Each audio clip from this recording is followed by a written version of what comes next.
Chapter 43. What is your problem? You cannot keep doing the same thing over and over again and yet expect a different result. That is another dimension of insanity. A very old lady looked in the mirror one morning. She had 3 remaining hairs on her head, and being a positive soul, she said, I think I will braid my hair today.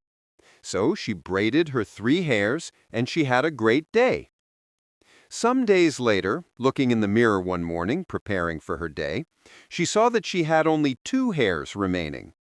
2 hairs. I fancy a center parting today. She duly parted her 2 hairs, and, as ever, she had a great day. A week or so later, she saw that she had just 1 hair left on her head. 1 hair, she mused. I know, a ponytail will be perfect. And again, she had a great day. The next morning she looked in the mirror. She was completely bald. Finally bald, she said to herself. How wonderful! I won't have to waste time doing my hair anymore. This woman was definitely full of positive image and positive attitude, and that is one very wise way to always approach life and all that life brings.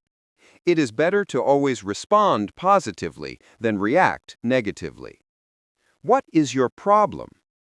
The ability to positively handle the challenges and eventualities of life is very key for all-round success.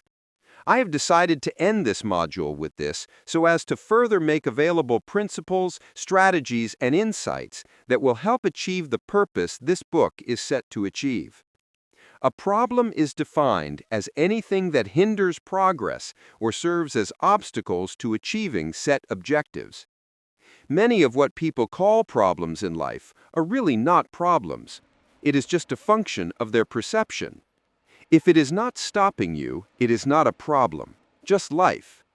That you don't like or feel comfortable about something does not make it a problem.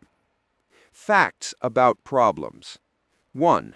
Problems are inevitable. Life is a school, and problems are normal to life because they have their own purpose to fulfill. And like a songwriter once wrote, if I had never had a problem, I will never have known that God could solve them. Problems are normal to life, so brace up. 2. Problems are solvable. Problems exist to be solved, and today's problems are also tomorrow's testimony. When problems show up, don't worry, don't fret, because they will be solved. It is only a matter of time. 3. Problems are beneficial. Yes, you read it right. There are benefits in problems. Problems reveal your potentials. Problems motivate you.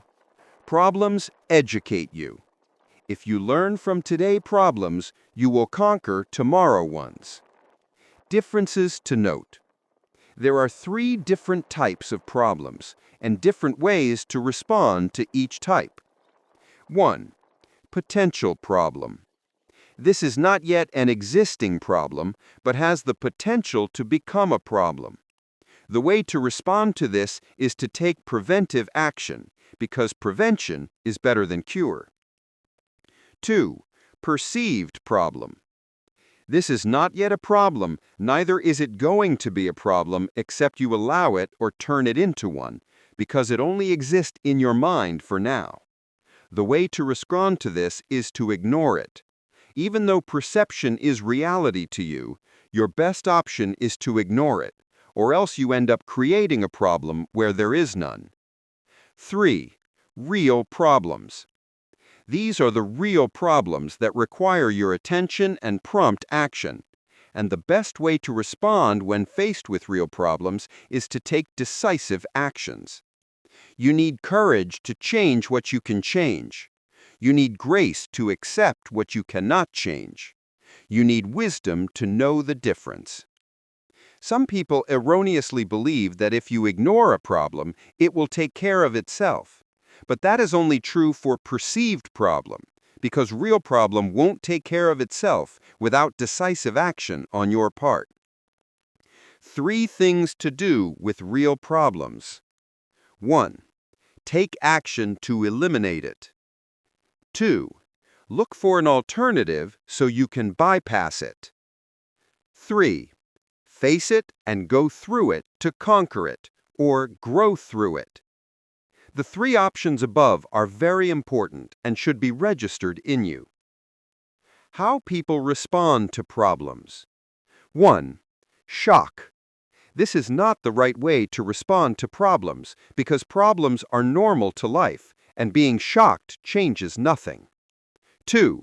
Ignore. This is also an error and a wrong way to respond, except for perceived problem, which is not real problem. 3. Focus on it. This is also a wrong response because you should focus on the solution, not the problem. 4. Fear. If you respond to a problem with fear and worry, it doesn't solve the problem, it only compounds it. How to solve problems. 1. Define it. Find out exactly what the problem is in order to be sure it really is a problem. 2. Describe it. How is it a problem and in what way does it affect you or stop you? 3. Detach it. Separate yourself from the problem because you are different from the problem. 4. Doubt it. Refuse to accept the problem as a controller or ruler over you. 5. Determine the outcome. Come up with alternatives to get a desired outcome and come out of the problem. 6. Design a solution. Choose one of the options you have come up with and solve the problem. 7. Deal with it. Act on the solution proffered and make sure you get results. 8. Document it. Testify of your victory over the problem to encourage others and to seal your victory. In closing, please do realize that most of the time the real problem in life is ignorance, because ignorance is darkness and keeps you down. Learn to seek counsel and help for any area of life where you are facing a problem. Don't die in silence. Congratulations for coming this far.